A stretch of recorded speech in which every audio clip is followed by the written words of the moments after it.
53, Karilla B, tercer renglón de abajo hacia arriba, últimas 6 palabras. Upeliga de Ulam. Vimos en el shiur anterior que la Gemara nos había explicado que el Aron HaKodesh estaba, de acuerdo a Rabbi Shimon, desterrado y había sido exiliado a Babel. No fue escondido por Yoshiyahu HaMelech antes de la destrucción del primer Bet HaMikdash, sino fue llevado con el rey Yehoiachin a través de la conquista del rey Nebuchadnezzar.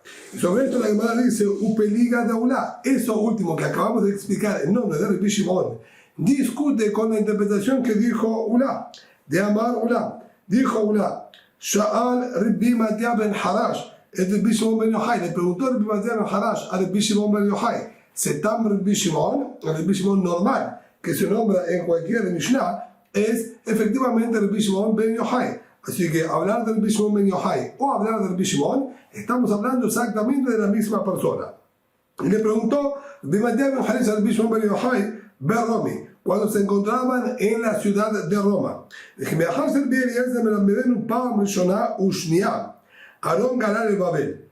Ya vimos que Rabbi Eliezer nos enseñó en primera instancia y en segunda instancia que el Aron HaKodesh fue exiliado a Babel, como mencionamos.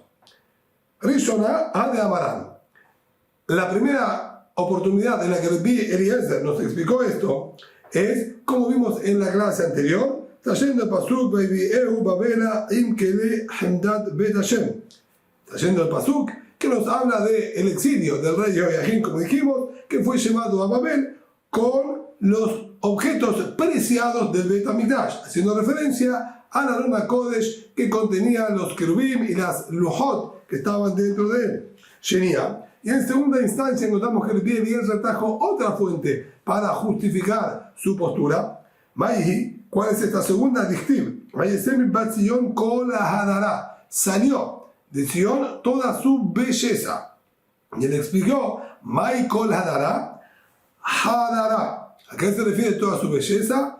Todo lo que estaba en el Heder, todo lo que se encontraba escondido en la habitación más interna, que es el Kodesh HaKodashim, lo más bello que se encontraba dentro de esa habitación, que era obviamente el Aron HaKodesh, fue exiliado también. Entonces, así le preguntó Rabbi Matia ben Harash al Rabbi Shimon ben Yochai. Rabbi Eliezer trajo dos fuentes para justificar lo que él dijo, que el Aron HaKodesh fue exiliado a Babel. Ata, Mai Ata Omer. Y yo te pregunto a ti, le dijo Rabbi Matia ben Harash al Rabbi Shimon ben Yochai, ¿qué es lo que tú piensas al respecto?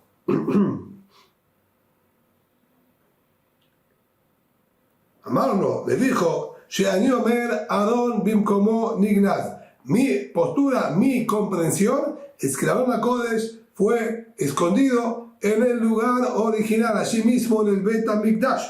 Shneemar, ya dijo Abaddim, como Pasuk describe y dice en la época del primer Bet HaMikdash que las varas del Aron HaKodesh se extendían, etc.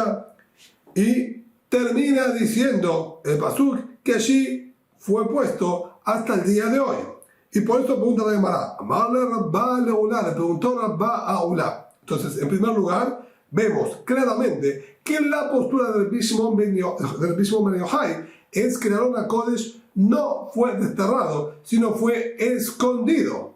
Esto, obviamente, es opuesto a lo que terminamos viendo, como dijimos antes en la clase anterior, que Rabbi Shimon sostenía que sí fue exiliado. Aquí claramente figura que Ulá nos transmitió que él sostenía que fue escondido en el mismo Bet HaMikdash.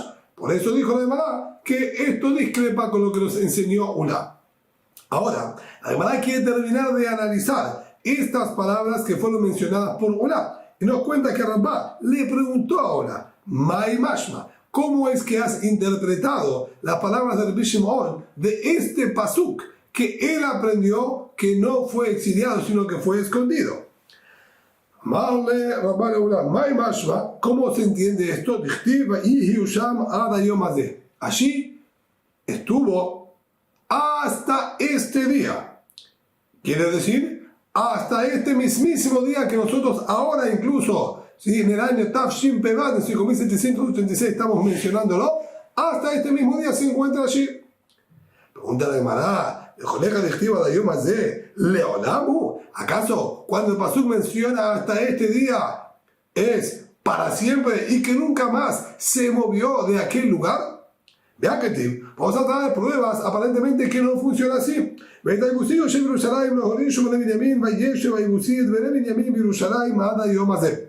el pasuk nos habla de la conquista de Eretz Israel, nos explica y nos dice claramente que si bien ya Yoshua había avanzado en la conquista y tenía prácticamente tomado todo Eretz Israel y conquistado de manos de los ex-Kenanim, ex-Kenanitas que vivían allí, sin embargo el pasuk dice al Yebusí, que era una nación que habitaba específicamente Jerusalén, al Yebusí, habitantes de Jerusalén, no habían conquistado los de la tribu de Benjamín, que a ellos les correspondía heredar y llevar parte de la tierra de Jerusalén, y ellos deberían realizar esa conquista. El pastor dice que los de Benjamín no realizaron la conquista de el Yebusí, y quedó habitando el Yebusí conjuntamente con los de Benjamín en Jerusalén hasta este día. Entonces, si nosotros tomamos correcta la interpretación de Ulá, que hasta este día quiere decir incluso en la actualidad, y que esto es algo inamovible,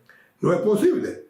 Ajiname de los galos, ¿acaso podemos decir que nunca fueron exiliados los Yebusim y los de Benjamín, que quedaron conjuntamente hasta este día allí en Jerusalén? Vea Tania, tenemos claramente escrito el Yehuda Omer, durante 52 años toda la zona del sur de Eretz Israel, lo que se llamaba Malhut Yehudá, todo el reinado de Yehudá, que comprendía Jerusalén, de allí hasta abajo, que era el Malhut Yehudá, el reinado de Yehudá, de la dinastía de David Amelech. El pasuk dice, dijo el Yehudá, durante 52 años quedó completamente desolado. Shneemar, como está escrito en el Naví Yirmiyá, cuando él estaba vaticinando y profetizando sobre la destrucción del Bet HaMikdash, Anearim Esam Bejibanei, sobre las montañas voy a alzar mi lamento y llanto, de Aniot Midbar Kiná, y sobre las bellezas del desierto mis penurias, Kinisetu mi peli Ish Omer, porque van a quedar destruidas sin el paso de un ser humano. No llamó Kol Mikne, ni siquiera escuchar las voces de los rebaños que puedan llegar a pastar por todas esas zonas.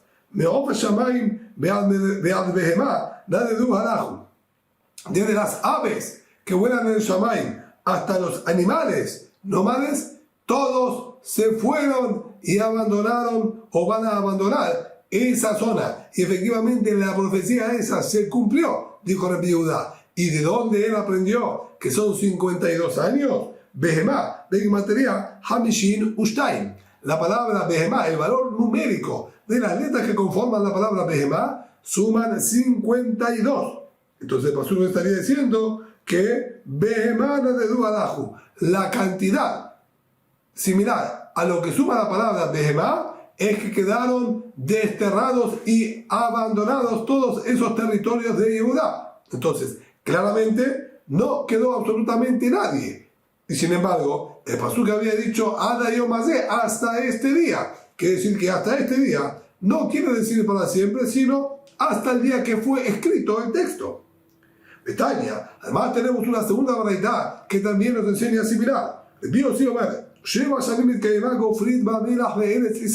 Durante 7 años se cumplió que toda la tierra de Israel, no solamente en la zona de Yehudá del sur, sino todo Eretz Israel en conjunto, quedó completamente desolada y llena de gofrit, de azufre y sal, que quemó la tierra evitando que pueda crecer incluso algún pasto. ¿De dónde lo aprendió esto? Me amar el Biohanán, le dijo el Biohanán. Maita amar el Biosí. ¿Cuál es el motivo del Biosí? ¿En qué se basó para decir semejante testimonio? Atia Berit Berit. Él lo aprendió porque será Shabbat, la palabra pacto, pacto. ¿Dónde está escrito? Ketibajá. Está escrito en Sefer Daniel, cuando estaban ya en Babel, desterrados en Babilonia con el rey Nebuchadnezzar. Fortaleció el pacto de todo el Sibur durante 7 años. Shavua Echad, una semana. Encontramos que se refiere también, hay semanas anuales, que serían 7 años. Por Olam fortaleció su pacto con todo el Sibur por 7 años. ¿Y a qué se refiere que fortaleció el pacto? Uchtib. Está escrito en la Perashat de Nitzavim, cuando nos habla justamente de que Am Israel iba a ser castigado y desterrado, y todos los pueblos del mundo iban a estar sorprendidos por lo que estaba viviendo Am Israel. El pasuk dice, Beamerú, el pasuk ahí dice, Gofrid Bamelach Serefajol Arzá, azufre y sal van a quemar tu tierra, no será sembrado y no brotará nada. Y el pasuk dice ahí que los goim, los pueblos del mundo van a decir, esto se debe a las sheras de Bud Berit Hashem, por haber abandonado el pacto con Boreolam. Entonces así figura pacto. Y aquí dice que Boreolam fortaleció el pacto durante 7 años, que se refiere a este pacto, al pacto de haber sido castigados con azufre y sal. Y el pastor dice que lo fortaleció durante 7 años. De allí aprendió el Bidyoshi que 7 años estuvo completamente todo abandonado. Entonces, es imposible decir que Ada Yom Hazeh quiere decir para la eternidad. Contesta la Gemara, amarle a Ketiv Sham, Hatam lo Ketiv Sham. Le dijo, no, hay una diferencia. Tú estás mezclando términos. Del pasuk que nosotros aprendimos dice, Vayiyu Sham, y estuvieron allí hasta ese día. Al aclararnos allí hasta ese día, quiere decir para siempre. En cambio, el pasuk que nos habla con respecto a el asentamiento de Binyamin con el Yebusí, no dice allí hasta este día, dice hasta este día. El detalle es allí hasta este día. Cuando aclara el allí, quiere decir para siempre. Pregunta nuevamente la Gemara de Joneja de Chtib Sham, Leonamu, ¿acaso cuando aclara y dice allí, realmente quiere decir para siempre? Metive, tengo para cuestionar esto también. Tenemos un pasuk que nos habla también de la conquista de la tribu de Shimon a el pueblo de Amalek que habitaba la zona de ellos en el sur de Eretz Israel. De ellos, de los hombres de la tribu de Shimon, fueron hacia el Har Seir, hacia el monte de Seir que queda al sur de Eretz Israel. Anashim Hamesh Meot, 500 hombres. Uflatia, Unariah, Ulfayah, Uziel, Bene Ish'i Berosham. Los nombra aquí estos 4 personajes, Uflatia, Neariah, Ulfayah y Uziel, todos hijos de Ish'i, que eran la cabecera de estos 500 hombres. Ellos encabezaban a este grupo, a este batallón de 500 hombres. Vaya Kulcherita Peritala Amalek, Vayesh Musham, Ada Yom Hazeh, y castigaron al resto de los amalequitas que habían quedado en esa zona y se asentaron allí hasta este día. Quiere decir que, de acuerdo a la interpretación de una Sham, Ada Yom Hazeh, allí hasta este día, quiere decir que hasta el mismo día de hoy se encuentran allí asentados los de la tribu de Shimon. Con la razón, y ya sabemos que el rey Sanherib, él se vanaglorió de haber desterrado a todos los pueblos y países que él había conquistado, exiliándolos a otro lugar. Shneemar, como está escrito en el pasuk, ve a decir, Gebulot Amim, va a tu dotehem shoseti. Él, sí, Sanherib, quitó todos los límites naturales de cada pueblo y pueblo, y sus riquezas y sus pueblos fueron arrasados y devastados, dejando todo fuera de su lugar, incluyendo la zona de Shimon, que fue conquistada por Sanherib. Entonces, ¿cómo es posible decir que cuando dice allí hasta este día quiere decir para siempre? Sabemos que con Shevet Shimon no se aplica eso. Se llamará Tiumta. Es verdad que es una incógnita y un interrogante para las palabras de Ulá, que interpretó que de allí aprendió este concepto? Realmente es difícil de explicar que haya aprendido de estas palabras, sino seguramente el Bishom Ben Yochai tuvo otra fuente y de otro lugar él aprendió este concepto que Oula desconocía. Amar Rav Nachman. Sin embargo, la Gemara continúa y nos dice con respecto a la Aron HaKodesh. Así dijo Rav Nachman. Tana, hay una baraita que dice y discrepa con todo lo mencionado hasta aquí. Por ahora teníamos opiniones que decían que fue desterrado el Aron HaKodesh a Babel por Nebuchadnezzar. Y una segunda opinión que fue la de Bishimon, o en la baraita anterior, que dijo Rabbi Judá que fue escondido en el mismo lugar donde estaba originalmente. Sin embargo, Jajamim Obrim, no está aquí en la baraita que dice que la opinión de los Jajamim es Adon Ben Ishkad Dira Etzima Yaganut. El Aron HaKodesh fue escondido en una habitación llamada Dira Etzim. Apenas se ingresaba al Bet HaMikdash. Mucho antes de la Azara donde trabajaban los Kohanim se encontraba el Mizbeach, sino en la Ezrat Nashim, apenas ingresando, que eso tenía un largo de 135 codos, ni bien entrando, a la derecha del lado Tzefonit, en la esquina Tzefonit Mizrahit, había una habitación, una recámara llamada Lishkat Dira Etzim, la habitación donde se acumulaba y se guardaba allí la leña para utilizar para el Mizbeach. Allí, debajo de ese lugar, fue escondido el Aron HaKodesh. Esta es la opinión de los Jajamim. Y dijo, nosotros también estudiamos una baraita que apoya esta opinión. ¿Qué es lo que vimos en la baraita? La baraita, o de hecho es una Mishnah, el Masechet Shekalim, de manera muy similar y parecida, que dice, pasó en una oportunidad con un Cohen que estaba entreteniéndose.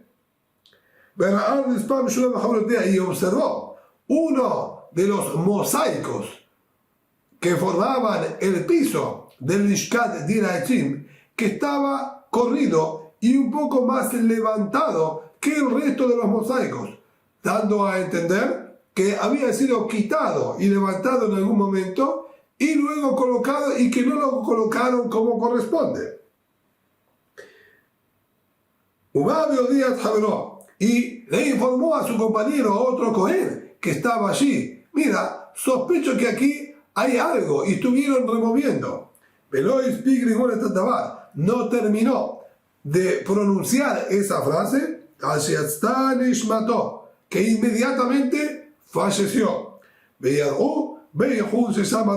entendieron claramente que allí estaba escondido el Aron HaKodesh y no podía ser revelado ese dato por respeto y cabod, y por eso del Shamaim inmediatamente lo quitaron de este mundo. Esto obviamente automáticamente creó en la conciencia de ellos el mantener en secreto y no divulgar esta información. Solo después de la destrucción del Bet HaMikdash nos llegó a nosotros este detalle, esta información que lamentablemente nosotros desconocemos en qué lugar exactamente se encontraba en la actualidad lo que era el Lishkat HaEtzim.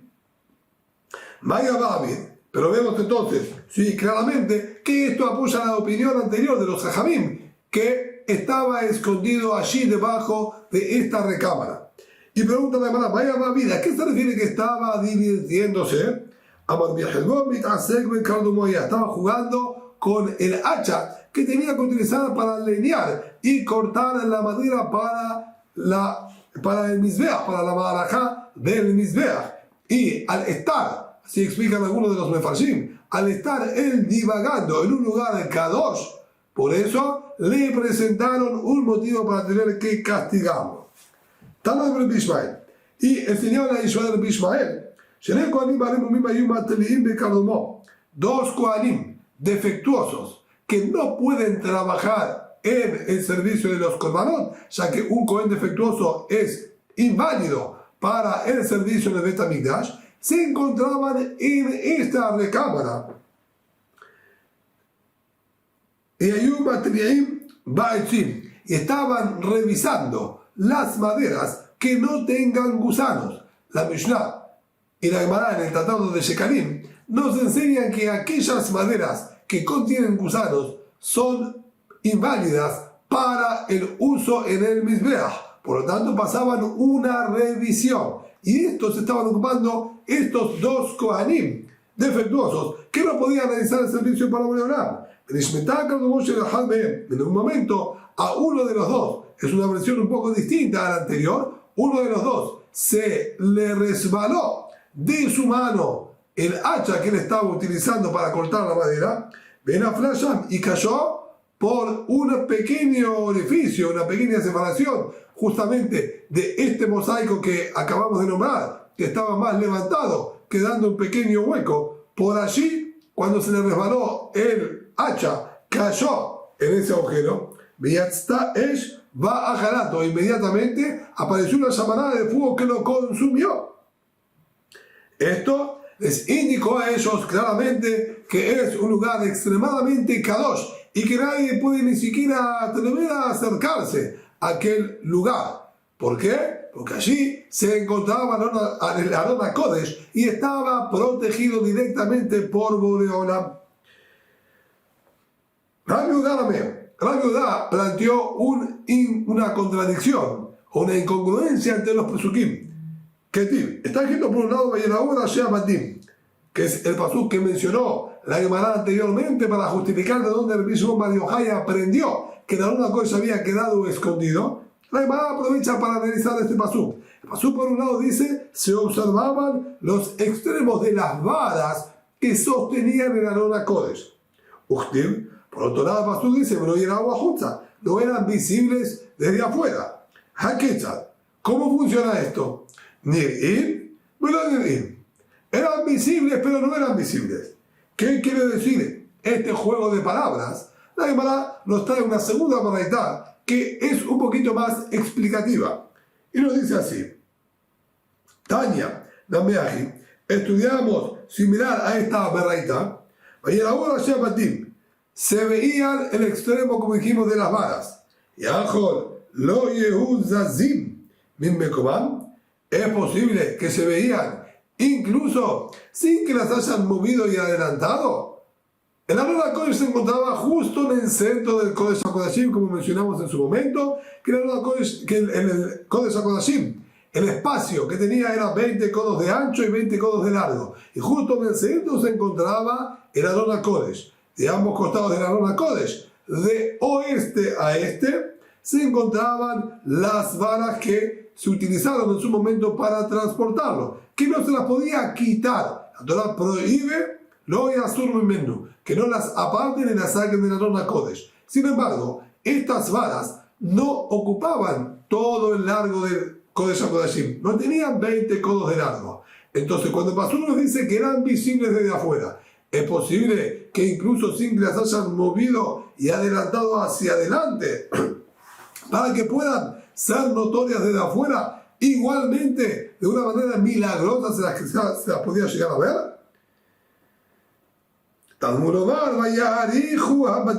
A su pasuk nos explica y nos dice que sí, las habían arrastrado y estirado Kaviahol, ¿sí?, hacia el lado de la entrada para que sobresalgan hacia afuera. Es posible que incluso perforaban la cortina y sobresalían hacia afuera de la cortina. ¿Estamos normal? Pero era Justa. Sobre esto pasó dijo, no eran visibles desde afuera. Entonces, ¿cómo funciona esto? Nuevamente, y por eso dijimos que esta baraita es más extensa y explica más claramente. Por un lado, está diciendo que sí, habían corrido las varas lo máximo posible para que sobresalgan y sean notorias. Pero por otro lado, el parojet no fue cortado y no permitía que se las vean. Entonces, ¿cómo son compatibles estas dos determinaciones?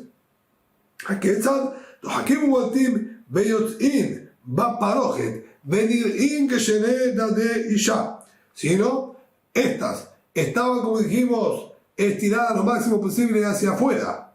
Y eso generaba que la cortina, si bien no había sido perforada pero sí empujaba la cortina del Parojet hacia afuera, ya que las varas estas sobresalían más allá del Parojet. Por lo tanto, empujaban el Parojet hacia afuera, pero sin cortarlo. Entonces, desde afuera, uno notaba perfectamente que estaban las dos varas de Aarón HaKodesh sobresaliendo, dando la sensación, como dice aquí, similar al cuerpo de una mujer en sus pechos, que sobresalen hacia afuera a pesar de que no se los puede llegar a ver, pero sí notamos que ellos están. Y a eso se refiere el Pasuk, que eran notorios desde afuera, pero no eran visibles. Verlos no se los veía, pero sí se notaban perfectamente que allí se encontraban. ¿Y por qué la similitud con el cuerpo de una mujer? Sheneemar, porque así nosotros encontramos en el Pasuk en Shir HaShirim, Serón Amor Dodi, Ben Shaddai y Alin,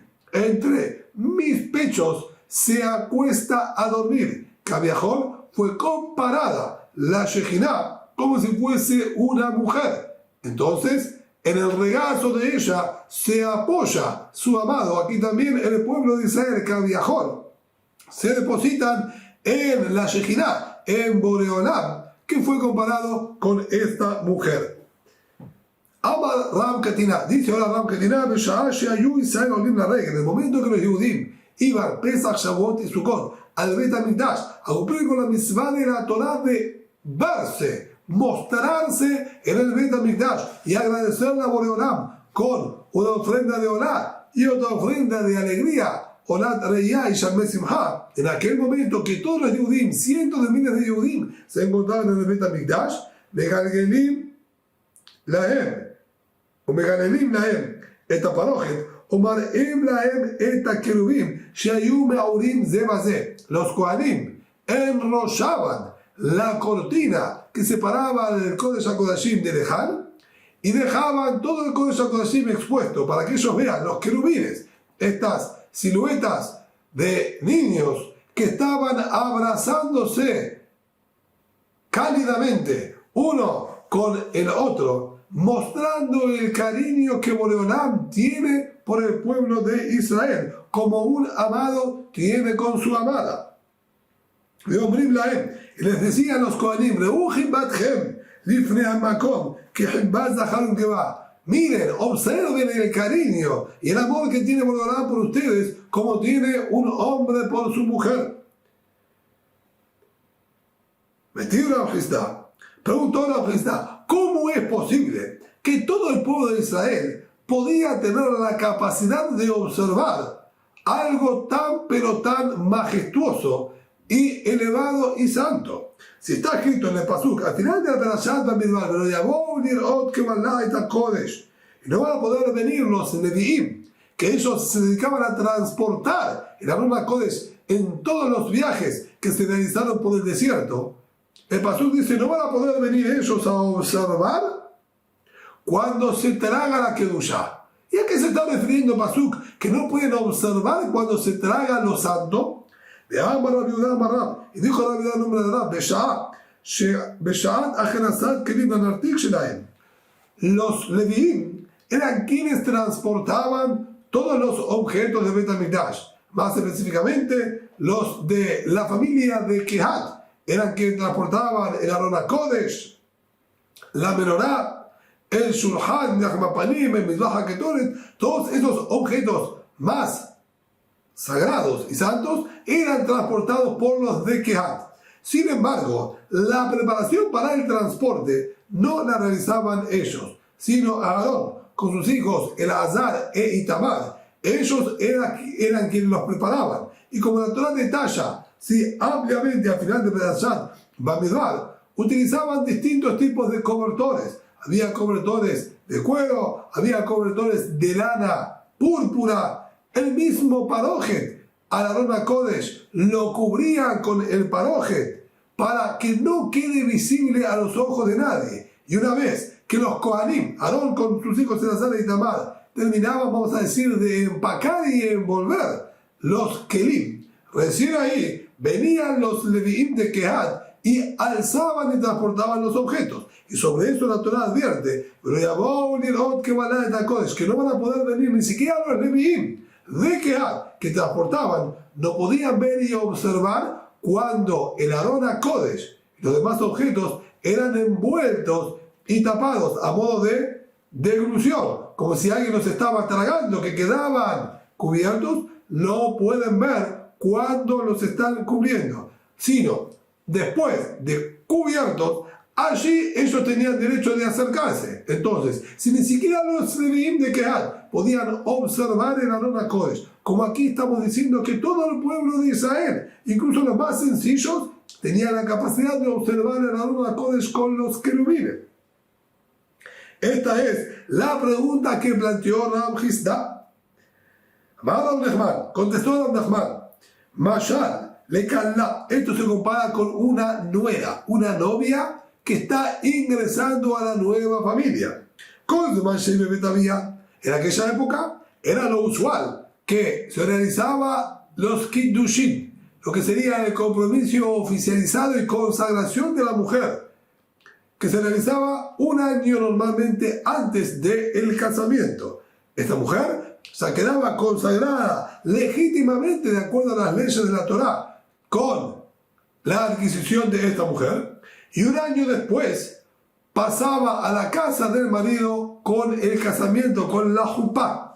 Ahora bien, durante ese primer año, esta mujer ya estaba completamente apartada de cualquier otro hombre, porque ya fue destinada y consagrada para este marido. Sin embargo, si bien ya no tiene vínculo con ningún otro hombre, sino solo con él, de todas maneras, mientras todavía ella seguía viviendo en la casa de sus padres, se mantiene y se comporta con extremo recato, incluso frente a su prometido, ya que todavía no llevan una vida en conjunto como marido y mujer.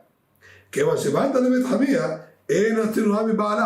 una vez que entra a la casa de su suegro, como era usual en aquella época, que vivían las familias y con padres con hijos, casados incluso en un mismo predio, una vez que ella ya se trasladó a vivir con su marido, obviamente ahí ya no mantenía el recato de una mujer pudorosa delante de su marido y se entregaba y se mostraba delante de él. De esta misma manera pasaba con los Yehudim. Todo el tiempo que ellos estaban en el Midbar, si bien ya estaban comprometidos con Boreolam, aún podríamos decir que no estaban casados, ya que no se encontraban en la casa de Boreolam. Se comprometieron con Boreolam, pero todavía vivían cabiajol figurativamente fuera de la casa de Boreolam.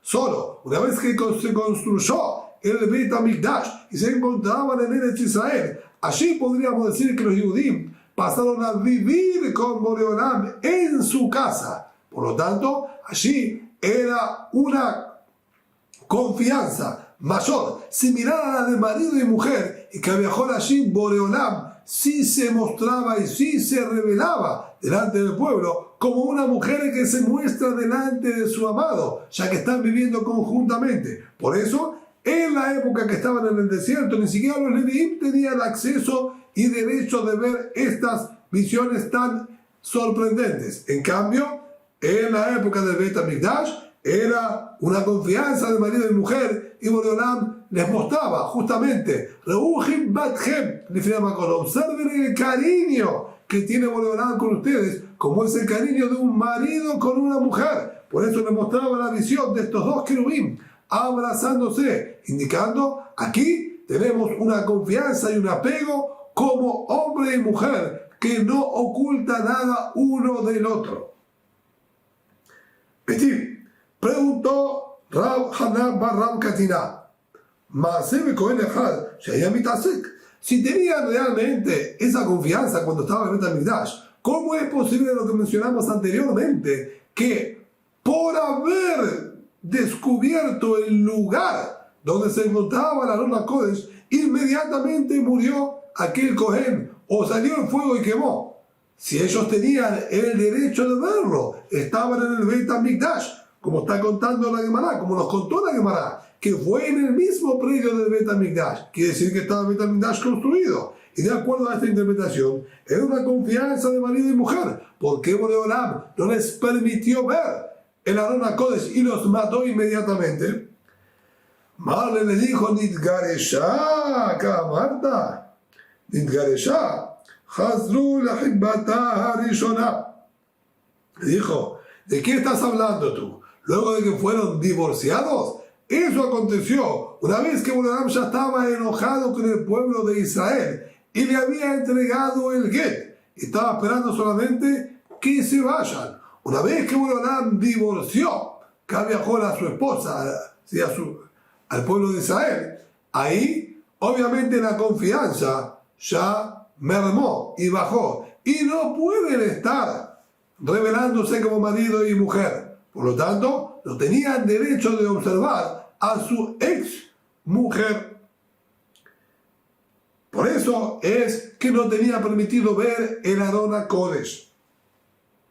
Pregunta la Gemara, quiero entender a qué momento de la historia del pueblo de Israel se están refiriendo cuando dijeron que ellos enrollaban el parojet y le mostraban a todo el pueblo de Israel el Arón HaKodesh. Me vaya a esquinar. ¿Cuánto estamos hablando? Si se está refiriendo al primer Bet HaMikdash, que allí se encontraba el Arón HaKodesh original, el de Moshe Rabbeinu que hizo en el Midbar con los querubín que estaban arriba. ¿Acaso allí había una cortina que separaba? Allí dijimos que se encontraba una pared, era Materaxim, no una cortina. Es la Bemikdash Sheni. Si no por descarte teníamos que decir que está hablando del segundo Bet HaMikdash, que lo único que separaba eran las dos cortinas. Mire, querubín, ¿acaso en la época del segundo Bet HaMikdash estaba el Arón HaKodesh con los querubín? No existían.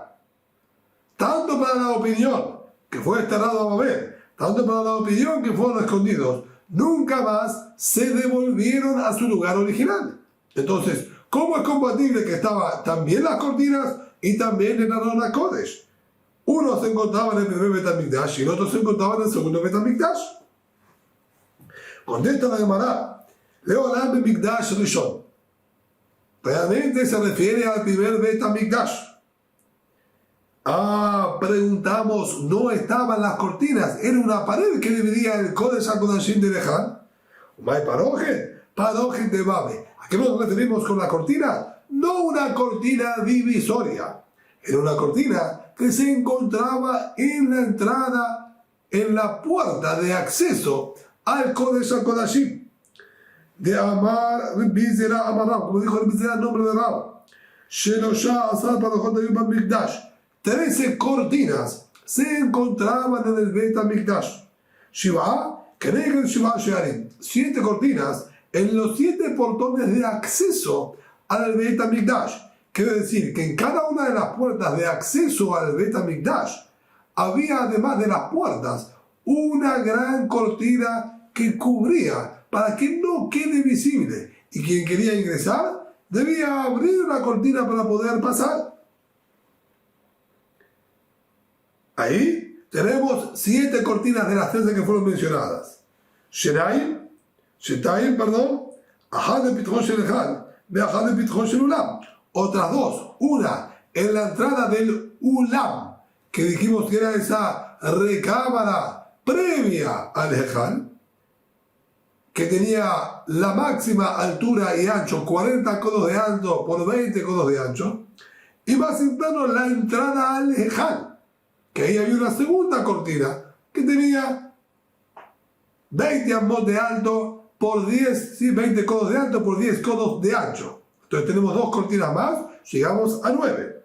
Shetai Badevir, 2 en el Devir, en lo que separa el Kodesh HaKodashim del Ejal, más allá de que estaba la pared, pero no quedaba abierto el Ejal directamente hacia el Kodesh HaKodashim. Si bien la pared tenía obviamente una apertura para ingresar, no quedaba abierto y allí habían 2 cortinas más, llegando entonces a 11 cortinas. Ushtaim Kenegdam Baaliyah, y otras 2 cortinas similares en el piso superior del Kodesh HaKodashim, que también dividía el altillo que estaba por arriba del Ejal y del Kodesh HaKodashim en lo que correspondía a la parte del altillo sobre el Ejal y la parte del altillo que estaba sobre el Kodesh HaKodashim. Así llegamos a un total de 13 cortinas. Pero vemos entonces que también en el primer Bet HaMikdash había una cortina que cubría el acceso visual entre el Ejal y el Kodesh HaKodashim. Entonces allí, en el primer Bet HaMikdash, que estaba la Arón HaKodesh, para Pesach, Shavuot y Sukkot, que todos los Yehudim se acercaban, ellos enrollaban el parojet y permitían el contacto visual con los querubín. Esta es la primera respuesta que nos dice la Gemara. Por otro lado, la Mahamar Yaakov Amar Leolam Mikdash Sheni. Perfectamente podemos explicar que se refiere al segundo Bet HaMikdash. No había Arón HaKodesh con querubín. Es correcto, no lo había. Pero querubín de Tzuratá el Mukaime. Pero sí había en las paredes del Kodesh HaKodashim dibujados y graficados querubín tallados en sus paredes. Como está escrito en el Pasuk, así, si bien está descrito con respecto al primer Bet HaMikdash, esta descripción también era similar para el segundo Bet HaMikdash. El Pasuk dice, Mesab Kara. Todas las paredes del Bet del Kodesh HaKodashim estaban rodeados con gráficos, que eran más que gráficos, eran talladuras, ¿sí?, en las paredes. Eso es más correcta la palabra Kala. Y dice Pasuk después, querubín betimrot ufturet tzitzim, formas y siluetas de querubines, de palmeras ratineras y otros tipos de flores que ornamentaban las paredes del Kodesh HaKodashim. Y sobre estos grabados que se encontraban en las paredes, enchapaban con oro, manteniendo exactamente las mismas formas, de manera tal que se veía todo el oro grabado y repujado hacia adentro, manteniendo todos los grabados que se encontraban en las paredes. Y allí, en la descripción, figura que se encontraban estos querubines como un marido atado a su mujer. Entonces, vemos que incluso en el segundo Bet HaMikdash, por más que no teníamos el Arón HaKodesh, estos gráficos que se encontraban grabados en las paredes de Kodesh HaKodashim representaban querubín. Y cuando enrollaban el parojet, los judíos podían ver que este gráfico que estaba en la pared se juntaba de manera milagrosa, como un marido abrazando a su mujer. Y sobre esto le decían, observen el cariño que tiene Boreolam delante de ustedes, que de la misma manera que un marido quiere y ama a su mujer.